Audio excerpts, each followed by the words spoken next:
10% masalah itu cuma 10%. 90%-nya apa? Respon kita.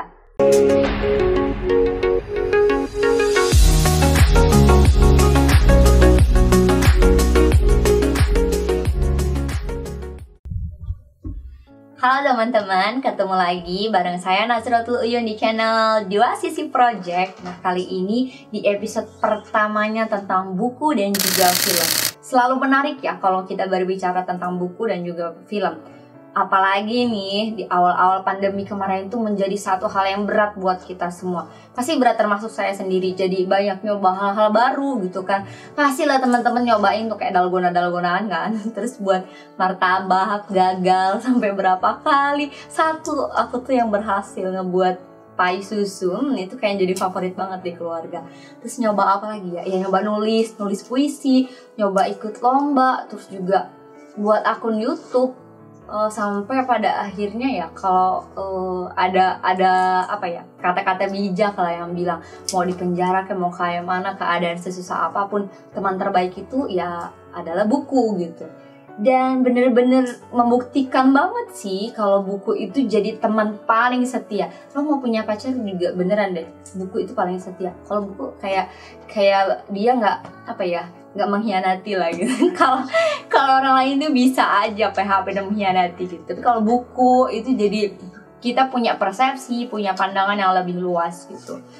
Nah, waktu dulu saya tuh hobi nulis dan juga hobi baca. Bacanya itu sukanya dulu novel-novel Bang Tere ya. Bang Tere Lia itu kan novelnya itu penuh dengan value kalau menurut aku sih.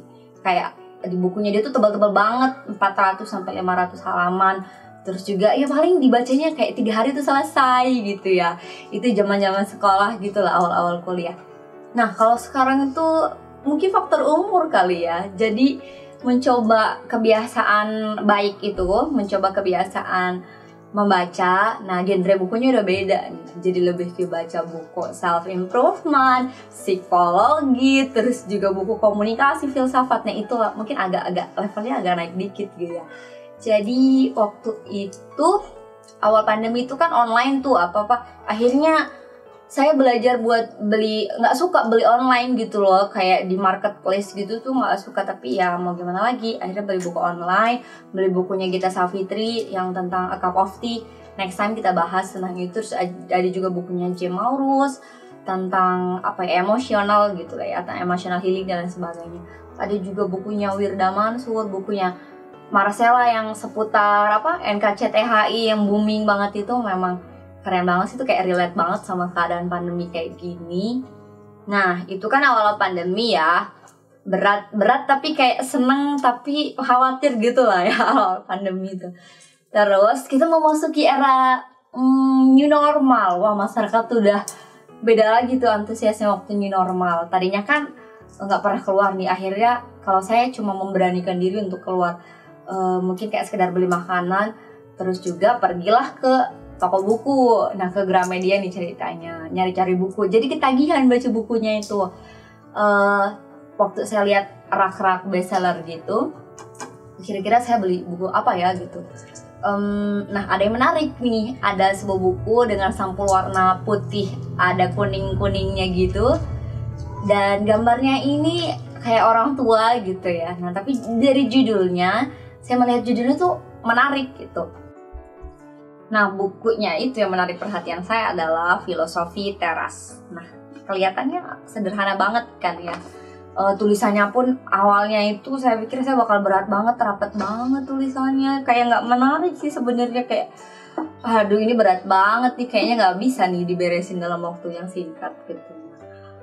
Tapi ternyata pas mulai buka di awal aja gitu ya, buku ini tuh menghadirkan sesuatu yang relate, ringan, dan mudah dipahami. Nah, dari situ saya mulai mulai jatuh cinta lah sama buku ini. Ternyata pas dibaca-baca lagi, ya memang isinya sangat sangat membantu mindset kita bisa lebih terbuka, wawasan kita jadi lebih nambah gitu. Ada 2 hal pada episode kali ini tentang buku Filosofi Teras ini yang akan saya bahas. Namun sebelumnya gini, Filosofi Teras ini sebenarnya kalau dari filsafat Yunani itu sering disebut stoik gitu, pemahaman stoik ya. Nah, Stoik ini itu kan bahasa Yunani.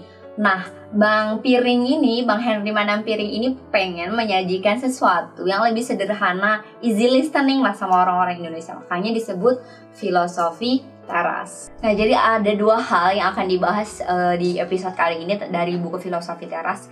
Yang pertama itu adalah the problem of positive thinking. Yang kedua itu adalah dikotomi kendali.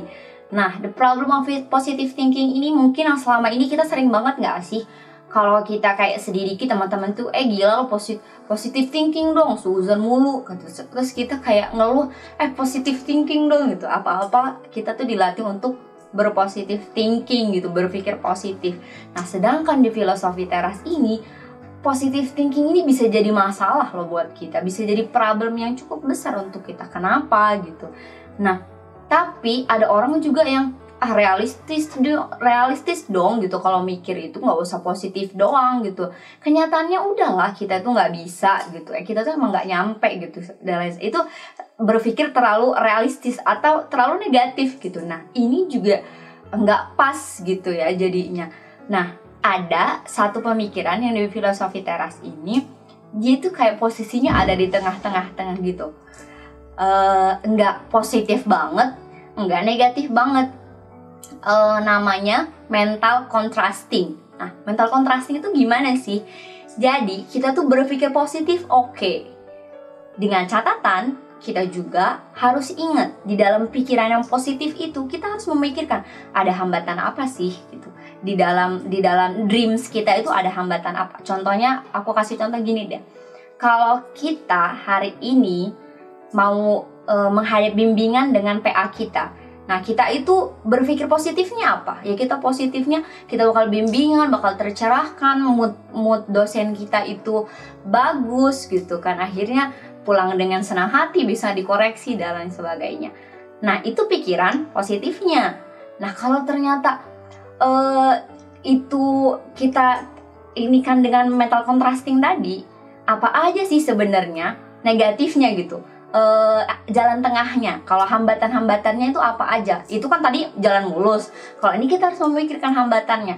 Jangan-jangan nanti itu dosennya itu moodnya nggak bagus, kamu nunggu berjam-jam, terus juga malah marah-marah, finally nggak bisa bimbingan dan kamu nggak dapat apa-apa hari itu.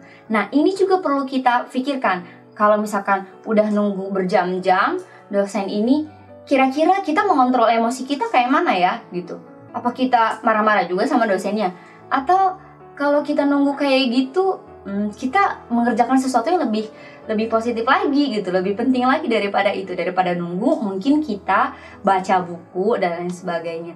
Jadi, ini itu kita dilatih untuk merespon apa yang terjadi sama kita. Kalau kita mikirnya positif terus tapi nggak mikirnya negatif, bakal kaget bro nerima kenyataan kalau ternyata dunia ini tidak segampang yang kamu kira gitu. Kita kayak kaget, kenapa hidup gue buruk banget gitu kan, kenapa gue paling menderita di dunia ini. Nah, ini kita jadi kayak merasa minder, kita merasa paling menderita di dunia gitu.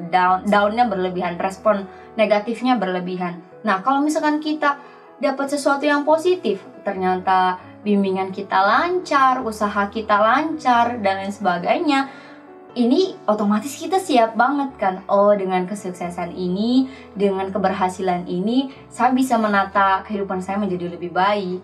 Nah, ini jadi kita tuh nggak gagap gitu guys, merespon sesuatu dalam hidup kita, mau itu senang, sedih, diresponnya nggak berlebihan.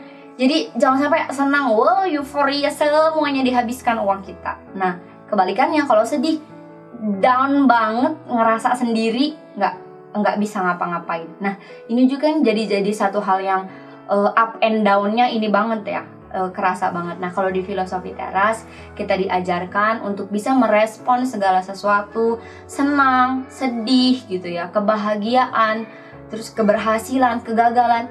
Itu tuh bukan sesuatu yang terpisah gitu ya, bukan ini lo berhasil, ini lo gagal. No, tapi berhasil dan gagal itu adalah satu jalan yang memang satu kesatuan aja, dan kita harus bisa terima itu gitu. Kita bisa meresponnya sebagai sesuatu yang memang ada di dalam jalan hidup kita. Nggak mungkin kita senang terus, atau nggak mungkin juga kita sedih terus. Senang pasti ada sedihnya, sedih pasti ada senangnya. Jadi ngingetin aja nih, kalau kamu bahagia, gak usah merasa bahagia banget, karena suatu saat kamu akan merasakan kesedihan. Gitu juga kalau kamu sedih, jangan ngerasa udah dunia tuh hancur gitu, maksudnya dunia ini tidak berpihak kepadamu. Ya nggak juga, pasti kamu bakal menemui titik kebahagiaan itu, tinggal menunggu momennya saja gitu ya. Itu adalah tentang berpikir positif tadi yang diajarkan oleh filosofi teras. Nah, jadi gini teman-teman, sebenarnya masalah dalam hidup kita itu, kalau dalam filosofi teras, 10% masalah itu cuma 10%. 90%-nya apa? Respon kita. Masalahnya ya 10%. Ingat, masalahnya 10%, 90%-nya adalah respon kita terhadap masalah itu. Nah, itu tadi tentang berpikir positif. Kemudian yang kedua adalah tentang dikotomi kendali. Nah, apa sih dikotomi kendali ini? Jadi ada 2 dikotomi kendali, namanya juga dikotomi. Dalam menjalankan kehidupan ini ada 2 hal. Ada sesuatu yang bisa kita kendalikan, ada sesuatu yang tidak bisa kita kendalikan. Nah, yang bisa kita kendalikan itu contohnya apa sih? Yang di bawah kendali kita itu apa? Kayak opini kita, pertimbangan kita, pendapat, tujuan gitu. Terus emosi kita itu tuh di bawah kendali kita gitu. Sedangkan ada juga yang di bawah bukan di bawah kendali kita gitu, bukan atas kuasa kita. Apa aja? Ya opini orang lain terhadap kita, terus apa juga reputasi, popularitas, kekayaan, kondisi kesehatan, itu tuh sama sekali bukan ada di dalam kendali kita, itu tuh di luar kendali kita. Jadi kalau kata Epictetus di dalam bukunya, hal-hal yang ada di bawah kendali kita sendiri itu bersifat merdeka, tidak terikat. Nah, seharusnya memang kita tuh yakin sama apa yang ada di dalam diri kita, sama opini kita, sama emosi kita gitu kan, sama pandangan-pandangan kita. Harusnya kita merdeka gitu. Jangan sampai malah kemerdekaan kita tuh diambil oleh sesuatu yang di luar kendali kita. Contohnya apa sih sesuatu yang bisa kita kendalikan itu? Dan apa yang tidak bisa kita kendalikan? Kalau kita lihat dari contoh sehari-hari ya, contohnya gimana ya? Gini aja deh. Misalkan kamu itu kerja di sebuah perusahaan dan punya atasan, kamu sebagai karyawan. Dikasih tugas nih kata atasannya, kamu buat proposal kegiatan, bla bla bla. Kamu menerima tantangan itu untuk membuat proposal. Kamu buat sebaik mungkin. Nah, ini yang bisa kamu kendalikan apa? Jadi kerja kamu maksimalkan, kamu buat proposal itu sebagus mungkin, sesuai dengan kemampuan kamu lakukan yang terbaik. Nah, itu adalah di dalam kendali kamu, di dalam usaha kamu yang bisa kamu kendalikan. Terus pas kamu store nih hasil proposalnya, tiba-tiba si bos ini marah sama kamu. Kamu gimana sih? Nggak bisa nih gitu. Proposal kamu jelek banget dan lain sebagainya. Itu kan di luar kendali kamu. Dalam detik itu kamu juga mau marah-marah sama atasan kamu gitu. Nah, ketika termasuk respon kamu saat dimarahi atasan itu adalah atas kendali kamu sendiri. Kalau kamu dimarahin sama atasan, terus kamunya balik marah, itu tuh sebenarnya kamu bisa untuk mengontrol emosi itu. Gimana ya? Oh, nanti kalau misalkan dimarahin sama atasan, ternyata nggak diterima proposalnya, kamu bisa nih ngeresponnya. Tinggal tarik nafas gitu kan, ditahan aja. Fokus sama usaha kamu, fokus sama apa yang bisa kamu kendalikan. Pendapat atasan kamu itu ya di luar kendali kamu. Yang bisa kamu kendalikan apa? Perbaiki proposal kamu dengan sebaik mungkin. Jadi nih, dikotomi kendali itu mengajarkan kita untuk fokus terhadap suatu proses yang kita lakukan, bukan fokus pada hasilnya. Jadi contohnya lagi, kalau kamu ujian, biasanya kita sering banget ya kalau seminar-seminar itu sebenarnya sekarang itu saya jadi agak nggak setuju ya sama hal-hal yang misalkan gini, kamu akan mendapatkan mobil ini gitu ya, hadiahnya adalah mobil ini, atau dengan ini kamu bisa diangkat jabatannya bla bla bla dan sebagainya. Tapi itu kita tidak diajarkan untuk berproses dengan baik gitu. Gimana sih prosesnya? Atau kita mau dapat nilai, diiming-imingin banget, kalian sebagai mahasiswa yang berprestasi harus punya IP 4 gitu. Enggak salah sih, cuman menurut saya itu mindsetnya. Dan menurut filosofi teras juga harusnya kita diajarkan di dalam dikotomi kendali itu, kita fokus terhadap sesuatu yang bisa kita kendalikan. Apa? Waktu belajarnya itu bisa kita kendalikan. Terus juga buku apa yang kita baca itu bisa kita kendalikan. Memilih lingkungan yang positif itu juga di dalam kendali kita gitu.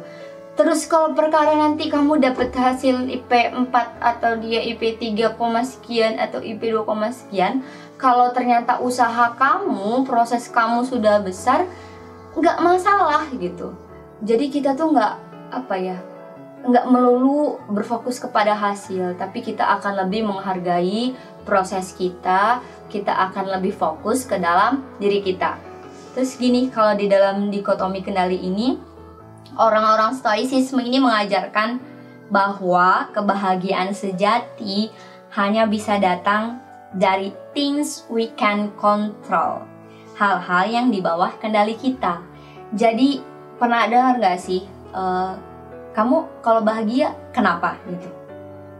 Ya kalau ngelihat orang tua saya bahagia kalau ngelihat dia bahagia, saya bahagia kalau punya duit, saya bahagia kalau punya pacar yang ganteng, saya bahagia kalau punya pacar yang cantik. Nah, itu kan sebenarnya di luar kendali kita. Pada akhirnya kebahagiaan itu datangnya dari dalam hati gitu. Tidak ada tidak bergantung kepada sesuatu. Nah, kalau misalkan ternyata kita itu masih menggantungkan kebahagiaan kita terhadap sesuatu yang lain, nah ini berarti kita menggantungkan kebahagiaan kita terhadap sesuatu yang tidak bisa kita kendalikan. Kayak uang gitu. Bukannya nggak senang sih punya uang, bahagia pasti kita punya uang, tapi uang bukanlah the only one, bukan satu-satunya benda yang bisa membuat kita bahagia. Ingat, bahagia itu datangnya dari dalam diri kita. Nah, itu tadi 2 pembahasan tentang the problem of positive thinking dan juga tentang dikotomi kendali. Pada akhirnya kita semua bisa berfokus kepada apa yang ada di dalam diri kita, kepada apa yang proses kita lalui. Tidak usah fokus terhadap sesuatu yang di luar kendali kita, orang-orang di sekitar kita. Mungkin pasti akan ada hambatan-hambatan itu. But, ya kita harus fokus sama kitanya, sama proses kitanya. Mau orang ngebilangin kita jelek, mau orang ngebilangin kita nggak pantas, dan lain sebagainya. Kita itu merdeka dengan pilihan kita. Kita merdeka dengan opini kita merdeka dengan emosi kita gitu ya.